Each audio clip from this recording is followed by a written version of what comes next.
one sawmill. It's quiet out here. The boys are gone. They all went home. So it's just me. And we're going to go in a new direction this next year. Instead of showing all the sawmilling and stuff like that, that's anybody can do that. I think this year I want to show you how to hone your skills, hone your craft, and razor sharp it so that when you step up to that mill, you know how it's supposed to be and how it needs to be and how to get it that way. I have in this last year gone through a lot of changes with the mill.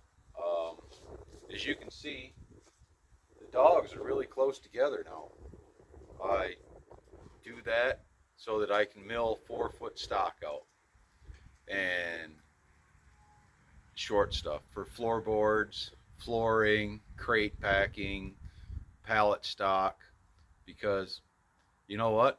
A 16-foot carriage is nice to have for long milling material, but right now I'm not paying what these people down here in South Alabama want for a log. I absolutely refuse to. I can get all this short stuff for free from the pole mill down the road. So stick around, and I'm going to kind of walk around, and I'll stop and start and stop and start, and we'll kind of blend this all together to make a video when it's all done. But I think we're going to go in a different direction this year. I've got a solar kiln that's almost completely done, power plant material, just you name it. And maybe we might even show starting the new house that we're building from material that I've milled out here at the sawmill. You know, it's definitely been a hard year to see everybody leave the house and go about their business. But with my health and everything else, good days, bad days, smile, say I like it, move forward, man. I know I need to get a haircut. I know I need a haircut. Triple T, get a hold of me sometime. Mark Galici, can't stop watching you, bud. You do great videos. Maybe someday I'll be that good. John and frickin' G, you're my idol, dude. You can take a bag of baling wire, some zip ties, and a few screws, and you can build damn near anything. So stick around, ladies and gentlemen. Let's see what happens.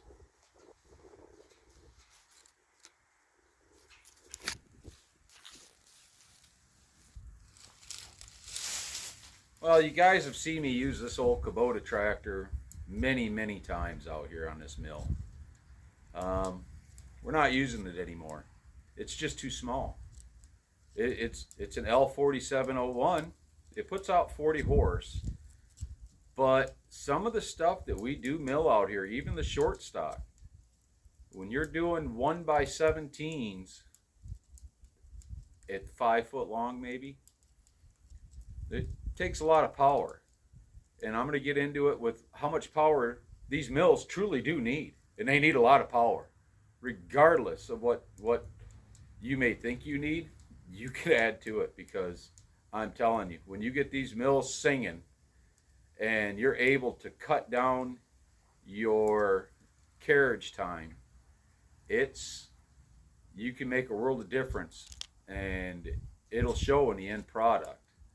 So the 4701 belongs to Ray, and he's taking it home with him. I think I've had it here long enough.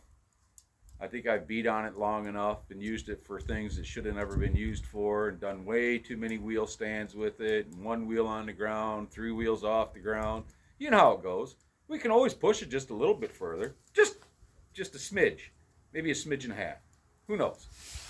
But yep, that's going away, and we're gonna go see what we got coming for the new plant.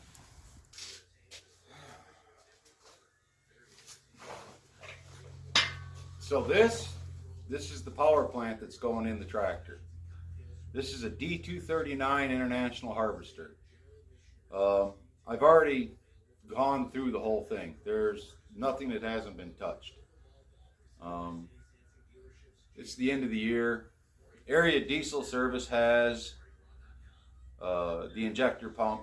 When that gets back, I'm going to send up the 4 injectors, get them completely rebuilt because I can't remember stuff sometimes. So I try to send out stuff that I know I'm going to have a problem with. And I know there's guys out there that are going to laugh and go, you know what, I could rebuild that VA pump in my sleep. It's no big deal. And that's fine. I took the pump apart when Robert was home for leave from the Marine Corps. And I forgot how to put it back together 2 weeks later. I forgot even how I took it apart. Call it one too many adult beverages, or just call it long days. Either way is fine. So this is the power plant that's going in. And behind me, you'll see over on this side, there's a milling machine. And then behind this, you can just see back over here, there's another milling machine. We're kind of proud of them. They're old. This one came off from a battleship. We bought it at government surplus auction. I'll never sell it. My kid owns it. I gave it to him. He's in the Marine Corps right now, so someday he'll get it. The shop's dirty. I know. Clean it.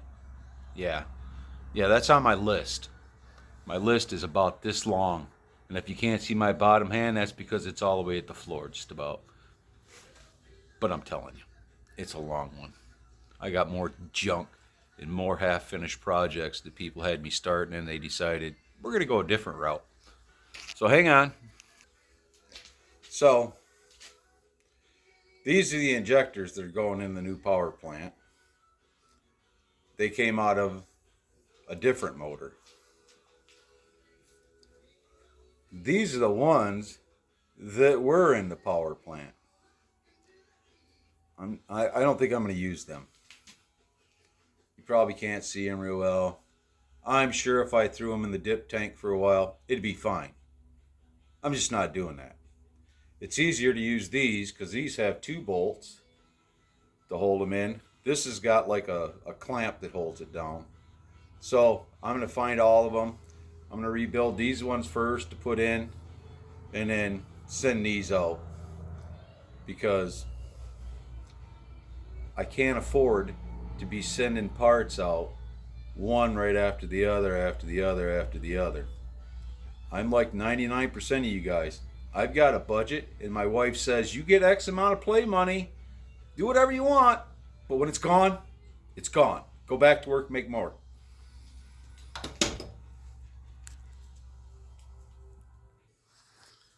This is the other D239 that came out of the tractor. It'll be an alright motor once we get it done, but there again, time and money. It's $1,200 for a rebuild kit for these motors. I can't just give $1,200 away. Can't do it. If any of you guys can guess what those are going to turn into, ding ding, winner winner chicken dinner. These are the forward and reversing pawls for the Belsaw and the Timber King.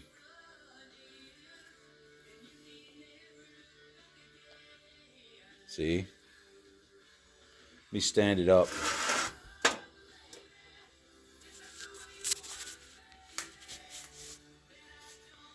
Thank God for editing, because, man, I sure as hell can't video anything this way. Mark Galici, you make it look so simple, dude. But yep, that's the forward and reversing pawl.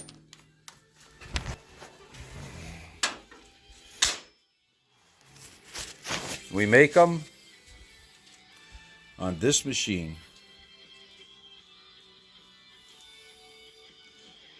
Just an old Atlas lathe. Probably older than most of you guys. But it's what Mr. Pete here on YouTube recommended I start with for my kid before he left. So that's what he does. That's where those parts are made at. Anything round pretty much gets made there, and then it comes over here to this. Yep, it's an Enco. Is it a Bridgeport? No. Can't afford a Bridgeport. They're way more money than what I want to spend. But you know what? It does everything I need to do. It's a big one. For us, it's big. And then this here, that's the horizontal milling machine. It's been a while since it's been ran. I've got parts all over it. Can you tell? Manifolds, crankshafts, you know, junk. And this, my friends, will be the new power plant for the sawmill. When it's all done, you can't see it very well, can you? This is a 674 International Harvester.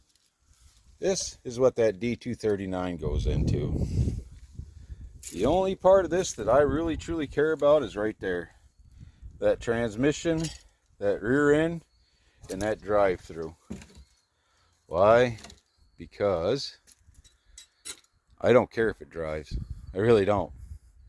And the reason being I don't care is because all I want this tractor for is that. That right there. That's all I care about working, is this. As long as that PTO will spin when I get it all together, that's all I care about. And why? Because that'll run the sawmill. I don't care the tires are rotted out. I really don't care. Because when it's all said and done, yep, all it's got to run is the sawmill. And look, there's an extra hydraulic pump, one of them old Prince pumps. That was on the back of this thing for its loader. That's all taken off. This is the front bolster of that tractor. You can see it's kind of had a rough life. Yep, it's busted up pretty good. Tubes have been busted and welded and everything else. The cylinder's probably going to need to be completely gone through, because you know it's going to leak like a sieve. But yeah, it's had a hard life, and I'll show you why. And that, my friends, is the reason why right there. That's the reason why that tractor had a hard life. Some farmer at some point thought it was a good idea to put one on there to move manure or whatever. Yeah, well, he didn't take into account all the idiots that were going to be using this tractor to the point where they bust it. And they wear the pins out down there. Every pin on this thing, you can see all where it's been welded up and beat up on, and you know, you could just tell it's lived a pretty rough life. It ain't been simple. And this is not even the correct loader for this tractor. This was somebody's Frankenstein, because look where they put these arms at down here. Look at them.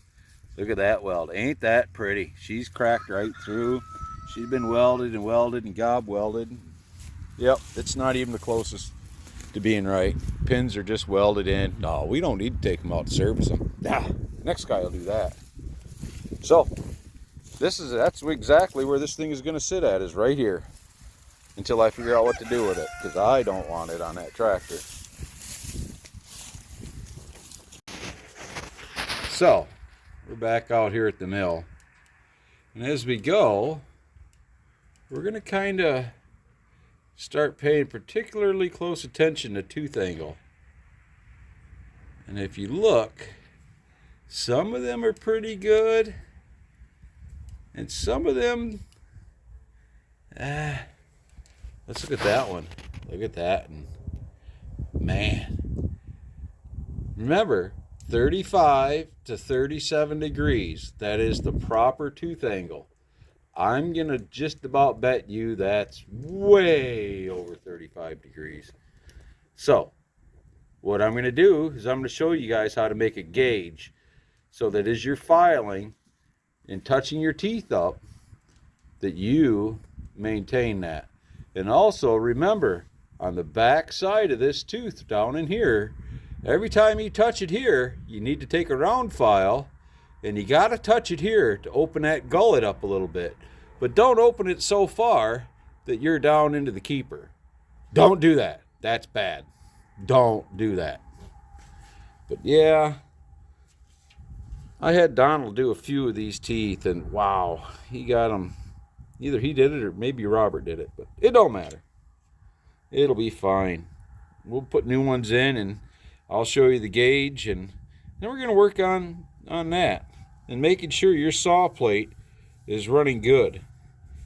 You can see it's kind of shiny right here, and that's where that saw guide is just barely touching under tension. So we're going to show you how to take care of that, because shiny is good, but over shiny, that's bad.